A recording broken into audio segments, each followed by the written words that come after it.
Samantala, tinutugis pa rin po ang tumakas na driver ng kotseng nakasagasa sa 5 tao sa Las Piñas. Ang suspect sinampahan na rin ng patong-patong na reklamo. Balitang hatid ni Katrina Son, exclusive. Kumalat sa social media ang panawagan ng isang Nino Orgel para mahuli ang driver na nagmamaneho ng puting Toyota Corolla na ito. Matapos nitong masagasaan ng 5 lalaki sa tapat ng mall sa Las Piñas alas 12:30 ng madaling araw noong September 3. Ang mga ipinost na litrato kasama sa investigasyon ng pulisya.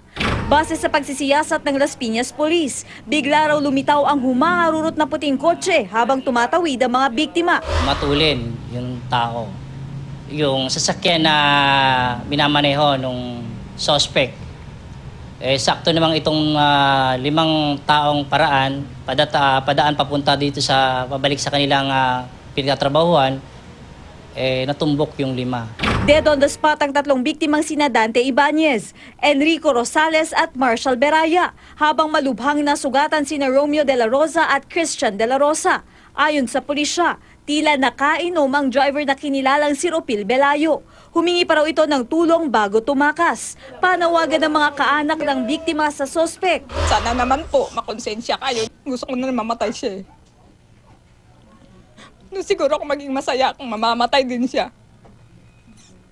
Siguro doon na lang din matatahimik yung kalooban ko, pati na ng kaluluwa ng asawa ko. Magpakita ka na para matapos na yung usapan at yung mga nasagasaan mong namatay, manahimik ang mga kaluluwa. Sinampahan na si Belayo ng 3 counts ng reklamong reckless imprudence resulting in homicide and physical injuries. Paalala ng mga otoridad sa mga nagmamaneho. Huwag na tayong mag-drive kung tayo nakainom. Kung tayo na inaantok, huwag na rin tayo magmaneho.